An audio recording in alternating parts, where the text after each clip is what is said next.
Pak Nasril. Waalaikumsalam Bu Mis. Bolehkah saya meminta waktunya? Saya mau bercerita tentang apa yang saya alami ketika tadi pelaksanaan supervisi oleh pengawas, Pak. Baik Bu, apa yang mau Ibu ceritakan tentang kejadian tadi? Begini, Pak, saya itu baru saja mendapatkan teguran dari kepala sekolah yang menerima laporan dari pengawas sekolah yang melakukan supervisi saat saya mengajar tadi. Pengawas sekolah yang melakukan supervisi itu tampak keberatan ketika saya mengajar tanpa menggunakan buku teks. Saya mengajar dengan memanfaatkan sumber-sumber belajar lainnya, Pak. Ketika diingatkan pengawas tersebut, saya menjawab jika saya tetap mengacu pada kurikulum walaupun tidak menggunakan buku teks. Nah, kayaknya pengawas tersebut tampaknya tersinggung, Pak, dan memberikan laporan tentang hal itu kepada kepala sekolah. Oh begitu Bu, jadi pengawasnya tersinggung karena Ibu bersikuku tetap menggunakan buku teks ya. Kira-kira hambatan apa yang menyebabkan Ibu tidak menggunakan buku teks? Saya itu sudah terbiasa, Pak, mengajar dengan cara tersebut. Apalagi saya itu sebagai wali kelas yang posisinya di wali kelas 6 yang sudah sekian tahun ajaran itu saya megang kelas 6, Pak. Nah, jadi materi yang saya ajarkan itu sudah saya kuasai seperti itu. Jadi menurut Ibu sudah sangat menguasai materi. Apa kelebihan yang dirasakan Ibu saat tidak menggunakan buku teks? Saya itu merasa lebih bebas dalam menyampaikan materi dan hal tersebut adalah sebagai implementasi saya untuk menerapkan merdeka mengajar, Pak. Oh iya, kalau boleh tahu, pada saat mengajar, apakah Ibu menggunakan sumber belajar lain? Ya, Pak, saya menggunakan sumber belajar dari internet, seperti video pembelajaran di YouTube, artikel-artikel ilmiah dari internet. Nah, seperti itu, Pak. Oh, jadi Ibu banyak menggunakan sumber literasi belajar dari YouTube, artikel, dan internet ya. Menurut Ibu, Betul. apakah menggunakan buku teks dapat menghambat eksplorasi murid? Kalau saya pikir-pikir kembali, penggunaan buku teks itu sebenarnya tidak menghambat eksplorasi murid sih, Pak. Bahkan menurut saya juga sebenarnya bisa jadi memperkaya referensi murid dalam mengeksplor materi pembelajaran yang saya sampaikan. Ya, saya setuju dengan Ibu. Semua bisa kita jadikan sumber belajar. Semakin banyak yang kita gunakan, semakin baik. Jadi, sekarang apakah rencana Ibu untuk menyelesaikan masalah ini? Yang pertama, kayaknya saya akan menghadap kepala sekolah deh, Pak, untuk menyampaikan permohonan maaf saya karena saya telah membuat kecewa Bapak pengawas. Kedua, memang kalau memungkinkan, saya ingin bertemu langsung dengan Bapak pengawas untuk menjelaskan supaya masalah ini bisa selesai dan tidak menimbulkan salah paham yang berkepanjangan. Jika Ibu bertemu langsung dengan Bapak pengawas, apa yang akan Ibu sampaikan? Rencana saya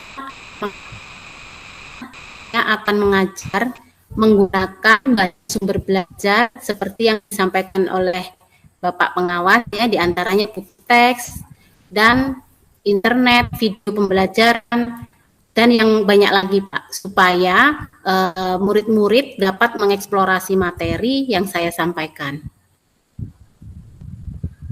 Wah, bagus sekali rencana Ibu. Mudah-mudahan berhasil ya. Apa komitmen Ibu terhadap rencana Ibu ini? Saya berkomitmen untuk selalu membuat rancangan pembelajaran yang menggunakan banyak sumber belajar, Pak, untuk mengeksplorasi materi, sehingga murid-murid saya dapat menjalankan menggiatkan Merdeka Belajar. Dan saya akan membuat murid-murid saya merasa senang dalam kegiatan eksplorasi materi tanpa ada unsur paksaan. Akan saya serahkan pula pemilihan sumber belajarnya pada murid-murid saya. Wah, bagus sekali ya Bu. Saya sangat mendukung. Mudah-mudahan semua berjalan lancar dan sesuai harapan Ibu ya. Kapan kira-kira Amin. Ibu akan melaporkan hasil dari pertemuan dengan pengawas sekolah, Bu? Rencana saya mungkin minggu depan, Pak. Nanti kalau saya sudah bertemu dengan Bapak pengawas, nah nanti laporannya akan saya serahkan ke Pak Nasril deh. Supaya siapa tahu untuk referensi juga ya, Pak. Wah, bagus sekali itu, Bu.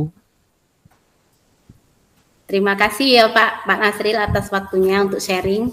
Mudah-mudahan kita semua bisa menjadi guru yang selalu dirindukan oleh murid-murid kita ya Pak Nasril. Amin.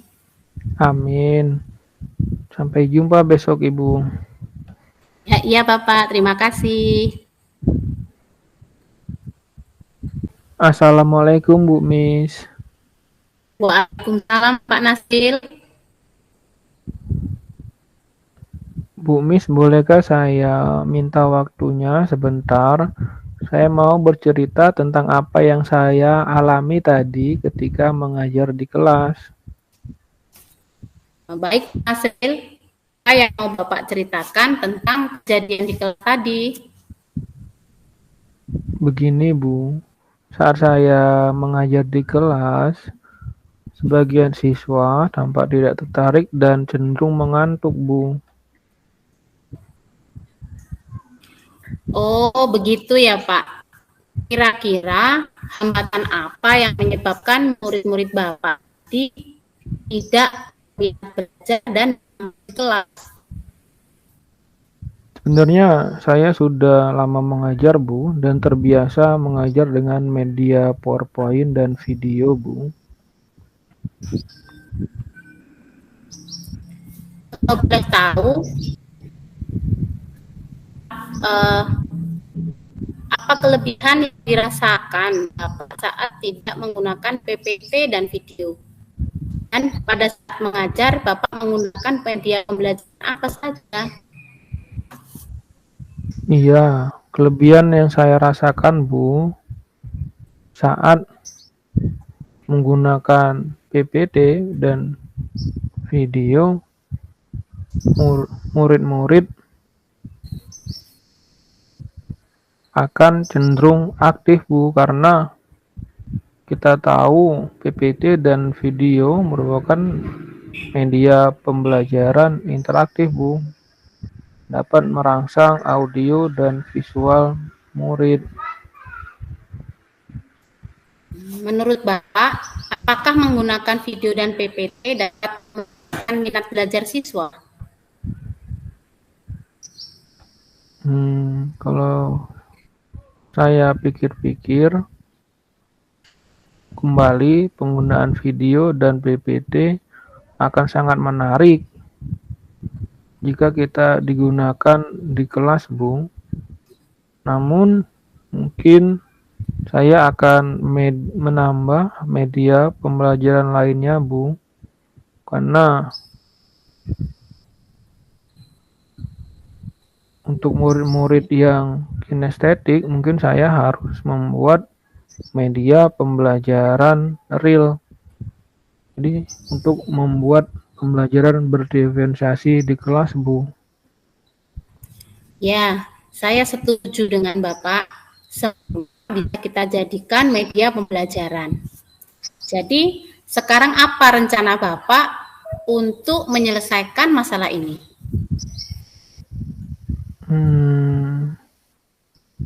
Yang pertama, saya akan memodifikasi modul ajar saya, Bu, agar lebih berdiferensiasi dengan menambahkan media pembelajaran benda real.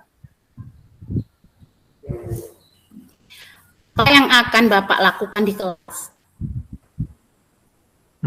Saya akan mengajar dengan media pembelajaran, PPT, video, buku teks, dan benda real, Bu. Bagus sekali rencana Bapak. Mudah-mudahan apa yang Bapak rencanakan berhasil ya. Apa komitmen Bapak terhadap rencana Bapak ini? Saya berkomitmen untuk membuat modul ajar yang terdiferensiasi, Bu. Wah, bagus sekali Bapak. Saya sangat mendukung. Mudah-mudahan semua berjalan lancar dan sesuai harapannya Pak Nasril. Kapan kira-kira Bapak akan melaporkan hasil pembelajaran di kelas Bapak? Karena saya penasaran deh hasilnya, Pak. Mungkin saya ingin memperbaiki modul ajar saya, Bu. Nanti setelah saya perbaiki, baru akan saya praktikkan di kelas. Saya membutuhkan waktu kira-kira 2 minggu lagi ya, Bu. Baik, Pak Nasril. Saya tunggu ya, Pak ya, hasilnya. Iya, terima kasih banyak, Bu, atas waktunya untuk sharing.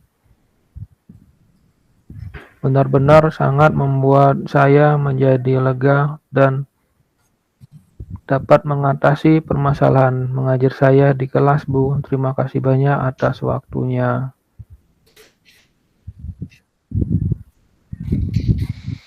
Sama-sama Pak Nasril.